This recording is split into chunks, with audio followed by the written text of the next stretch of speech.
உங்களுக்கு நிம்மதி உண்டாகுவதாக, தேவனுடைய இரக்கங்கள் அதிகமாவதாக.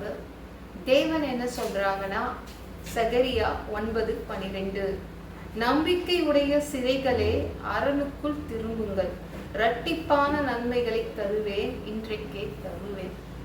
தேவன் உங்களுக்கு இரட்டிப்பான நன்மை தருவேன்னு சொல்றாங்க, அதுவும் இன்றைக்கே தருவேன்னு சொல்றாங்க. ஆனால் நீங்க ஒன்றில இருந்து வெளியில வரணும், சிறையில இருந்து வெளியில வரணும்னு சொல்றாங்க. என்னங்க, ஜெயில இருந்து நானே எப்படி தனியா வர முடியும்? என்னை காப்பாத்தினாதானே வர முடியும். இல்ல, தேவன் அப்படிதான் சொல்றாங்க. நீங்க சிறையில இருந்து, வியாதி என்ற சிறையிலிருந்து, வறுமை என்ற சிறையிலிருந்து, கெட்ட பழக்கங்கள் என்ற சிறையிலிருந்து, ஜெயிலிருந்து நீங்க வெளியில வந்துடணும். எப்படி வெளியில வருது, அதற்கு என்ன எப்படி வர்றதுன்னா அதையும் அவர் சொல்றாரு. நம்பிக்கை உடைய சிறைகளே அரணுக்குள் திரும்புங்கள். திரும்ப வரணும், நம்ம இயேசுவை நோக்கி திரும்பி வரணும். மனம் திரும்ப வேண்டும். நம்ம மனது தேவன் பக்கமா திருப்பி வைக்கணும். வியாதி பக்கமா திருப்பி வைக்காதீங்க, பிரச்சனை பக்கமா திருப்பி வைக்காதீங்க, இந்த கெட்ட பழக்கங்கள் பக்கமா உங்களுடைய மனதை திருப்பி வைக்காதீங்க. மனதை நல்லா ஃபுல்லாவே திருப்பி ஏசு பக்கமா வந்துடுங்க. அப்படி வந்தீங்கன்னா உங்களுக்கு ஏசு என்ன கொடுப்பாருன்னா, இரட்டிப்பான நன்மை தருவார். நீங்க சிறை வாழ்க்கையிலிருந்து வெளியில வந்துடுவீங்க. யாருக்கு தான் ஒரு சிறையில இருக்க பிடிக்கும்? யாருக்கு தான் பூட்டி வச்ச இடத்துல இருக்கிறது பிடிக்கும்? என்னங்க, கிச்சன்லயே அடைஞ்சிட்டு இருக்கேன், ஒரு ரூம்குள்ளேயே அடைஞ்சிட்டு இருக்கேன், யாருக்கும் பிடிக்காது இல்ல? யாருக்கும் அப்படி அடைஞ்சு போய் இருக்க பிடிக்காது.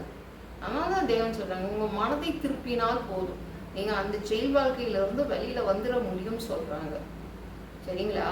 நீங்க உங்க மனதை திருப்பி வந்தீங்கன்னா, வந்த அன்னைக்கே இரட்டிப்பான நன்மையை நீங்க தேவன் கிட்ட பெற்றுக்கொள்ளுங்க. சில நேரம் நம்ம மனசு என்ன ஆகுது, ரொம்ப தூரம் இயேசுவை விட்டு போயிடும். அது பாட்டு சுத்தம், மனசு பொல்லாது, அது பாட்டு சுத்திட்டே இருக்கும் தேவனை விட்டு. நீங்க தான் அந்த மனசை இயேசு பக்கமாக திருப்பணும். உங்களுக்காக வேற யாரும் உங்க மனதை திருப்ப முடியாது. நீங்க தான் மனம் திரும்பி தேவன் கிட்ட சேரணும். ஒரு பெண் என்ன பண்ணானா, 12 வருஷமா அவ என்ன பண்ணிட்டு இருந்தானா, சொத்துக்களை வித்துட்டு இருந்தாங்க. ஏங்க 12 வருஷமாவா சொத்தை விற்பாங்க? ஏன்னா அவளுக்கு இருந்த வியாதி, அதற்கு செலவு பண்றதுக்கு பணம் கிடையாது. அதனால இருக்கிற அத்தனை சொத்து வித்துட்டே இருந்தா. அவ்வளவு பெரிய பணக்காரங்க போல அவங்க இல்ல. 12 வருஷமா விற்கிறதுக்கு அவளுக்கு சொத்து இருந்திருக்கு. அதுக்கப்புறம் 12 வருஷம் கழிச்சுட்டு தான் அவளுக்கு தெரியும் இயேசு இருக்காரு, அவர் நம்மளுக்கு சுகம் கொடுப்பாருன்னு சொல்லிட்டு போறா. சும்மா வஸ்திரத்தை தாங்க தொட்டா, உடனே சுகம் கிடைச்சிருச்சு. நம்ம தேவன் இருக்காரே, வல்லமை உள்ளவருங்க, அவர் சரி பண்ணுவார். நான் உங்ககிட்ட போனதவே சொல்லணும்னு நினைச்சிருந்தேன். போன மாசமே என் ஹஸ்பண்டுக்கு ஒரு 13 வருஷத்துக்கு முன்னாடி ஃபிட்ஸ் வியாதி இருந்துச்சு. இந்த ஃபிட்ஸ் வியாதி 13 வருஷமா அது இருந்துட்டு இருக்கு. போன மாசம் வரைக்கும் இருந்துச்சுங்க. இந்த மாதம் போன மாசமே தேவன் அதை சரிப்படுத்தி கொடுத்தார். அதாவது அவங்களுக்கு அந்த டைம்ல டாக்டர்கிட்ட போகும்போது 13 வருஷத்துக்கு முன்னாடி பேலன்ஸ் ஓடி 500ன்னு ஒரு டேப்லெட் எழுதி கொடுத்தாங்க. அந்த டேப்லெட் எஃபெக்டிவ் ரொம்ப ஓவர் எஃபெக்டா இருந்துச்சு. அப்போ நாங்க அந்த 13 வருஷத்துக்கு முன்னாடி போனாங்க பார்த்தீங்களா, அதுக்கப்புறம் போகவே இல்லை.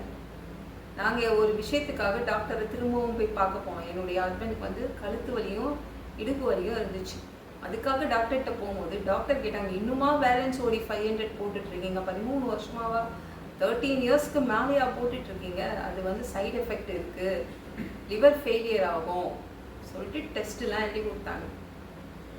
அப்போ லிவர் டெஸ்ட்டு, அப்புறம் இந்த லிவர் ஒழுங்காக ஃபங்க்ஷன் ஆகுதா அதுக்கு ஒரு டெஸ்ட் எழுதி கொடுத்தாங்க.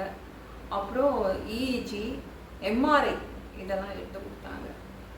எடுக்க சொன்னாங்க. நாங்கள் போய் எடுத்துகிட்டு போய் காமிச்சோம். உடனே டாக்டர் என்ன தெரியுமா சொன்னாங்க, உங்கள் ஹஸ்பண்ட்க்கு இருக்கிற இந்த வலிப்பு வியாதி எல்லாம் சரியாயிடுச்சு, இந்த ஃபிட்ஸு, இந்த சீசர் எல்லாம் சரியாயிடுச்சு, சுகமாயிட்டாங்க அப்படின்னாங்க. எவ்வளோ சந்தோஷமாக இருந்துச்சு. அன்றைக்கெல்லாம் நான் பார்க்குற எல்லாருக்கிட்டையும் சொன்னேன், என் ஹஸ்பண்டுக்கு தேவன் சுகம் கொடுத்தாருன்னு. அதுக்கு முன்னாடி ஒரு வாரத்துக்கு முன்னாடி நான் என் ஹஸ்பண்ட் எப்பவுமே ஒரு சோஃபாவில் உட்காந்துட்டு இருப்பாங்க. அந்த இடத்துல தேவனுடைய வஸ்திரத்தை பார்த்தேன். தேவனுடைய வஸ்திரம் அங்கே வைக்கப்பட்டிருந்துச்சு. அப்பவே நினச்சிட்டேன். அதுக்கப்புறம் தான் நினச்சேன், ஓகே, இந்த வஸ்திரத்தை தேவன் என் ஹஸ்பண்ட் தொடுற மாதிரி வச்சுருக்காரு. அதனால தான் அந்த வல்லமை பாய்ந்து என் ஹஸ்பண்ட் சரியாகிட்டாங்க.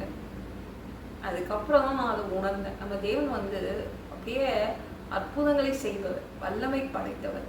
அவர் உங்களுக்கு உங்க சிறை வாழ்க்கையிலிருந்து உங்களை காப்பாற்றுவார். எந்த ஜெயிலுக்குள்ள மாட்டிட்டு இருந்தாலும் பரவாயில்ல, எதுக்குள்ள அடைஞ்சிட்டு இருந்தாலும் பரவாயில்ல.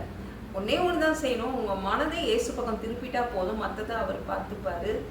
உடனே நீங்க மனதை திருப்பி வந்துட்டீங்கன்னா அன்னைக்கே இயேசு கிட்ட இருந்து 2 மடங்கு நீங்க நன்மைகளை வாங்கிக்கலாம். சரிங்களா? நம்ம தேவன் இன்னைக்கும் உயிரோட இருக்கார். நம்ம இயேசு இன்னைக்கும் உயிரோட இருக்கிறாரு. இந்த வீடியோ பிடிச்சிருந்துச்சுன்னா மற்றவங்களுக்கும் ஷேர் பண்ண மறக்காதீங்க. கர்த்தர் தாமே உங்களை ஆசீர்வதிப்பாராக. ஜெபம் பண்ணலாமா? அன்பு பிதாவே, உங்க பிள்ளைங்க உங்க பாதத்துல வந்திருக்காங்கப்பா. சாமி இரக்கம் செய்யுங்க, இறங்குங்க அப்பா. உங்க பிள்ளைங்களுக்கு ரெட்டிப்பான நன்மையை கொடுப்பீங்க, அதுவும் இன்றைக்கே கொடுப்பீங்க. உங்க பிள்ளைங்களும் மனதை திருப்பிட்டு உங்ககிட்ட வந்துடுவாங்க, மனம் திரும்புவாங்கப்பா. வேற எங்கேயும் பார்க்க மாட்டாங்க, அவங்க வியாதியை பார்க்க மாட்டாங்க, அவங்க பிரச்சனையை பார்க்க மாட்டாங்க, அவங்களுடைய வறுமையை பார்க்க மாட்டாங்க, உங்களை மட்டும்தான் பார்ப்பாங்க, உங்க பக்கம் திரும்புவாங்க. நீங்களும் உங்க பிள்ளைங்களுக்கு சொன்ன மாதிரியே ரெட்டிப்பான நன்மையை கொடுத்துடுங்க.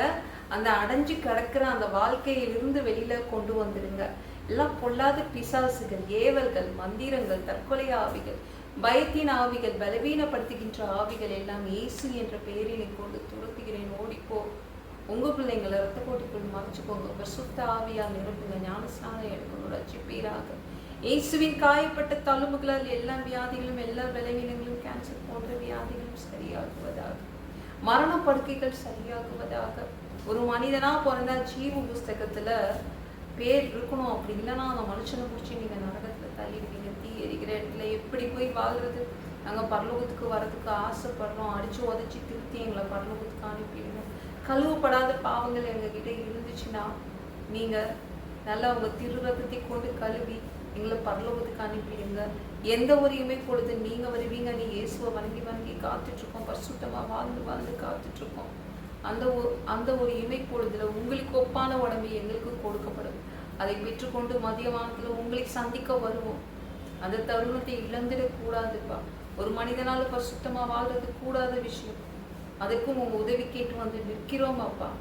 7 வருடம் அந்த கிறிஸ்து ஆட்சியில விட்டுட்டு போயிடாதீங்க. பிசாசு நடத்தும் ஆட்சியில விட்டுட்டு போயிடாதீங்கப்பா.